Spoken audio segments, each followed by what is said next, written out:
నమస్తే బాబాయ్. ఆ రోజు అనాథాశ్రమంకి ఫుడ్ వండింది ఎవరు? నేనే బాబు. ఆ రోజు వంటలు రెడీ అయ్యాక ఎప్పట్లా సూర్యం గారు ఫుడ్ టేస్ట్ చేసి ఓకే అన్నారు బాబు. ఆ రోజు ఆశ్రమానికి ఫుడ్ తీసుకెళ్ళింది ఎవరు? ఇదో ఈయనే. నేనే సార్. కానీ ఏమైంది? అనాథ శరణాలయానికి వెళ్తుండగా ఆ రోజు నా పాపకి యాక్సిడెంట్ అయిందని తెలిసి హాస్పిటల్కి వెళ్ళిపోయింది సార్. మరి ఎవరు తీసుకెళ్లారు? బయలురాజు. బయలురాజు మన రెస్టారెంట్లోనే తనే చూసుకుంటాడు. నమస్కారం. నమస్తే. బయలురాజు మనోడే. మరి ఫుడ్ పాయిజన్ ఎక్కడ జరుగుంటుంది?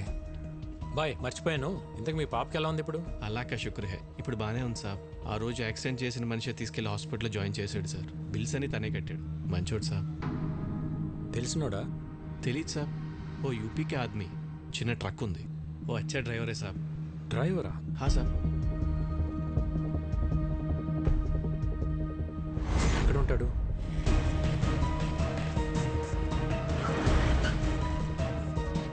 इधर अमित बोल के एक आदमी है, किधर रहता है? हाँ सर, वो यही रहता, वो देखो उधर है. ठीक है. अमित, हाँ आप कौन? ఒక యాక్సిడెంట్ చేయాలి. क्या? హాస్పిటల్లో కూడా నువ్వే జాయిన్ చేయాలి. ఎంత తీసుకుంటావు? మీరు ఎవరి కోసం వచ్చారు सर? मैं ऐसा आदमी नहीं हूँ, इज्जत से अपना काम चलाता हूँ. జీకే బోలితే కరేగా? कौन जी के?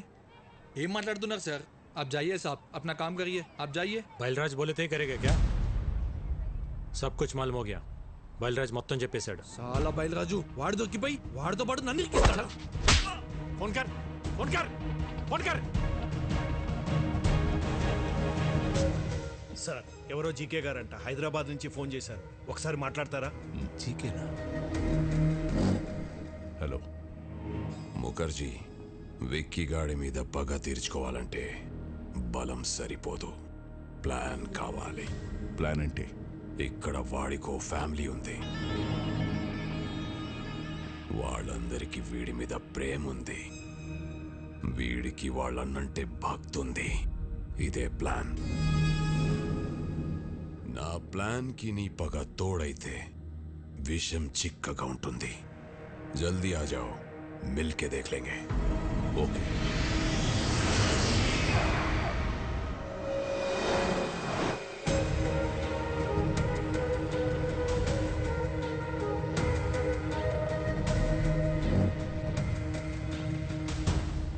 Welcome to Hyderabad Mukherjee. दुश्मन का दुश्मन हमारा खास दोस्त. ప్లాన్ ఏంటి? ఎక్స్క్యూజ్ మీ, బయలురాజు చెప్పు. సార్ ఈరోజు విక్కీ అమిత్ గారు దొరికిపోయాడు సార్. నా గురించి వాడు అన్నీ చెప్పేశాడు సార్. ఆ విక్కీ గారు ఎలాగైనా నన్ను పట్టుకుంటాడు సార్. కంగారు పడకు, నువ్వు అర్జెంట్గా బయలుదేరి మన సాస్ ఐ టవర్కి వచ్చేయి. మన వాళ్ళు వచ్చి నిన్ను పికప్ చేసుకుంటారు. ఈ రాత్రే నిన్ను దుబాయ్ పంపిస్తా. అలాగే సార్, నేను అక్కడికే వచ్చేస్తాను సార్. ఎరా దొరికింద్రా, సొరచాప ఎక్కడున్న వస్తుంది. What's the plan? Ray Reddy sir, ఆ విక్కీ గాడికి ఫోన్ చేసి బయలురాజు ఉన్న లొకేషన్ చెప్పు.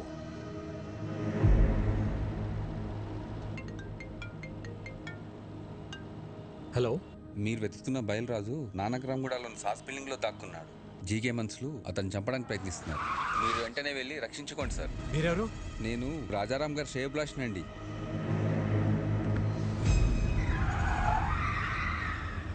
రాజారాం శ్రేయభిలాషి అంటే మరి అతనికి కూడా ఫోన్ చేయాలిగా మామ. అర్థమైంది అల్లుడు.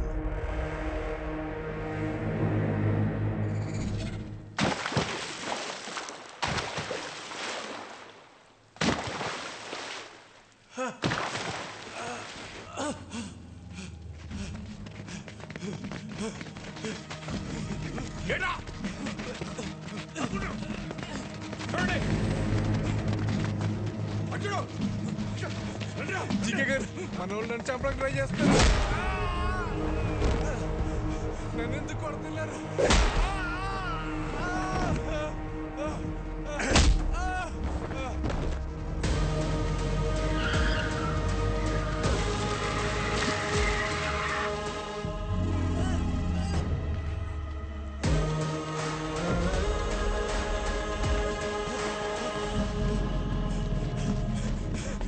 Hey!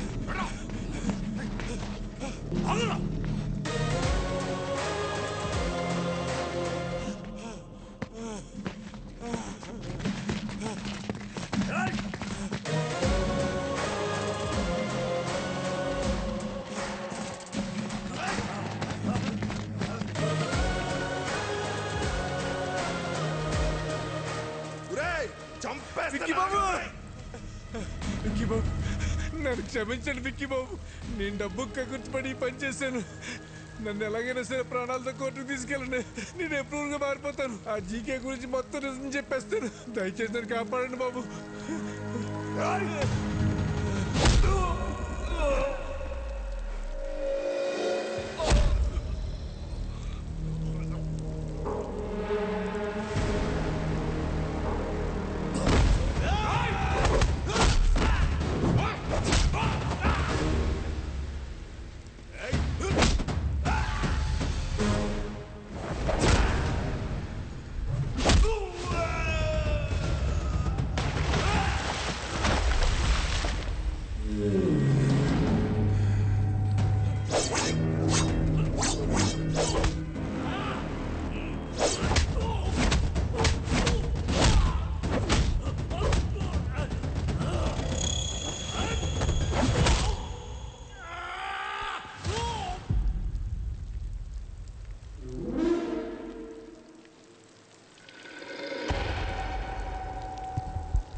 కొట్టిన దెబ్బలు నా కొడుకు ఒంటి మీద మానేయేమో గాని కలకత్తాలో నా ఇజ్జత్ మీద కొట్టిన దెబ్బలు ఇంకా మానలేదు.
బయలురాజు బయలురాజు బయలురాజు నన్ను కోర్టుకు తీసుకెళ్ళండి.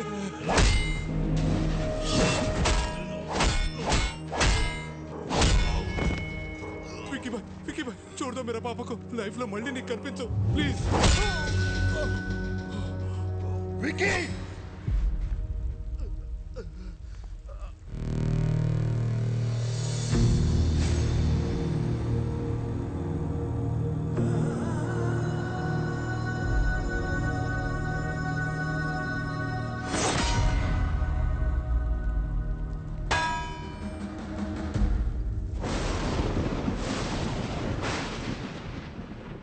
వాడి గురించి నాకు ముందే తెలుసుంటే మిమ్మల్ని అసలు పిలవమని చెప్పేవాడినే కాదు. నిజం తెలిసాక కూడా భైరవిని వాడికి ఇచ్చి పెళ్లి చేయటం మోసం అవుతుంది. అది నాకు కరెక్ట్ అనిపించట్లేదు. నా వల్ల తప్పు జరిగింది, క్షమించండి.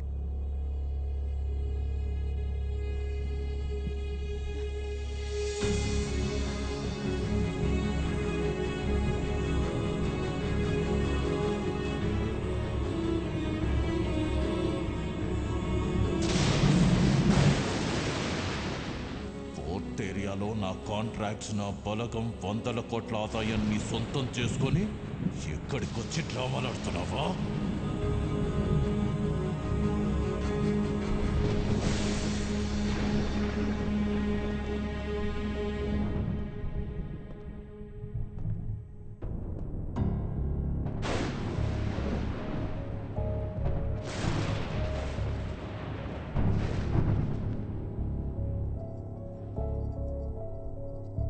విక్కీ, ఏంట్రా ఇదంతా? నీ గురించి మీ అన్నయ్య ఏదేదో చెప్తున్నారు. పెళ్లి జరగదని భైరవి వాళ్ళని కూడా పంపించేశారు. వాళ్ళు మనల్ని నమ్మొచ్చారు భువన, వాణ్ణి కాదు.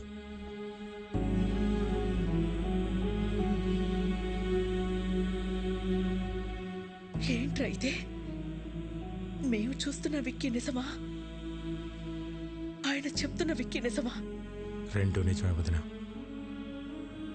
రెండు నేనే. అన్నయ్య చెప్పినట్టు నేను మారకపోవటం నిజం, భైరవ్ని ప్రేమించడం నిజం, అలాగే మీరందరూ కావాలనుకోవటం, హ్యాపీగా ఉండాలనుకోవటం కూడా నిజం. అంటే నా కళ్ళతో నేను చూసింది అబద్ధమా? కాదన్నయ్య, నీకు నాకు తేడా ఏంటో తెలుసా? చిన్నప్పుడు ప్రపంచాన్ని నాకు నీ కళ్ళతో చూపించాలనుకున్నావు, నేను నా కళ్ళతో చూద్దాం అనుకున్నాను. గొంతెత్తితే తలెత్తాను, చేయితే కాలెత్తాను, దాడికి దాడి, మోసానికి మోసం చేశాను. చేసిన తప్పు సమర్థించుకుంటున్నావా? నేను చేసిన తప్పే కాదంటున్నాను. నేను చేసింది చెప్తే మీరు బాధపడతారని నేను అబద్ధం చెప్పాను. మీ ప్రాబ్లం నాకు తెలిస్తే నేను బాధపడతానని అందరి చేత నువ్వు అబద్ధం చెప్పించావు.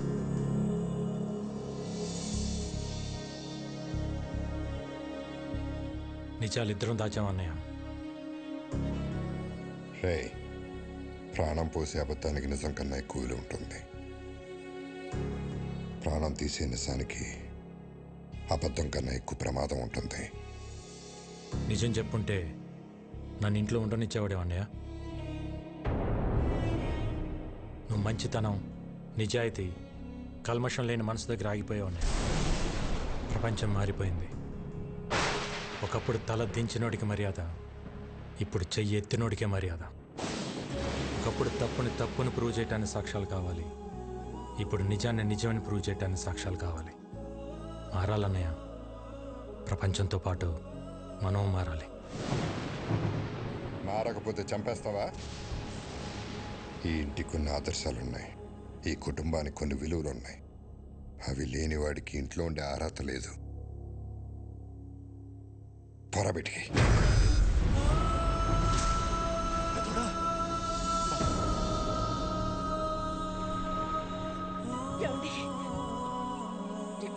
ఏంటి మాటలు? తినే తిండిలోనే తప్పుంటే తట్టుకోలేక పోరాటం చేస్తున్నాను. అలాంటిది ఒక తప్పుడు మనిషిని ఇంట్లో పెట్టుకోమంటావా? పొమ్మనండి బయటికి.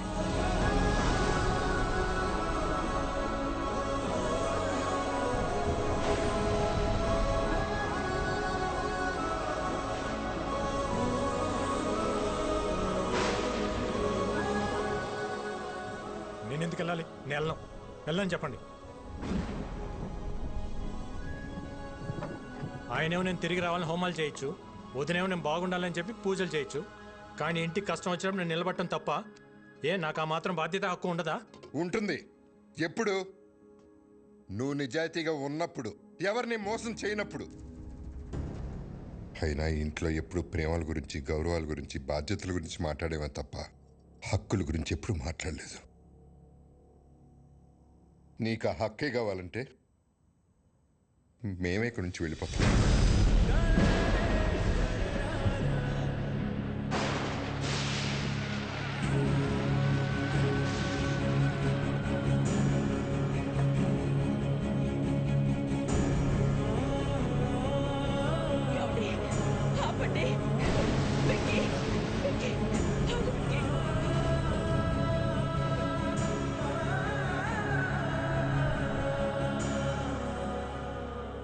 ఇన్ని రోజులు నేను ఇంట్లో ఉంటే అన్నయ్య సంతోషంగా ఉంటాడు అనుకున్నా, కానీ ఇంట్లో నుంచి వెళ్తేనే అన్నయ్య సంతోషంగా ఉంటాడంటే ఒక్క సెకండ్ కూడా ఉంటాను వదిన.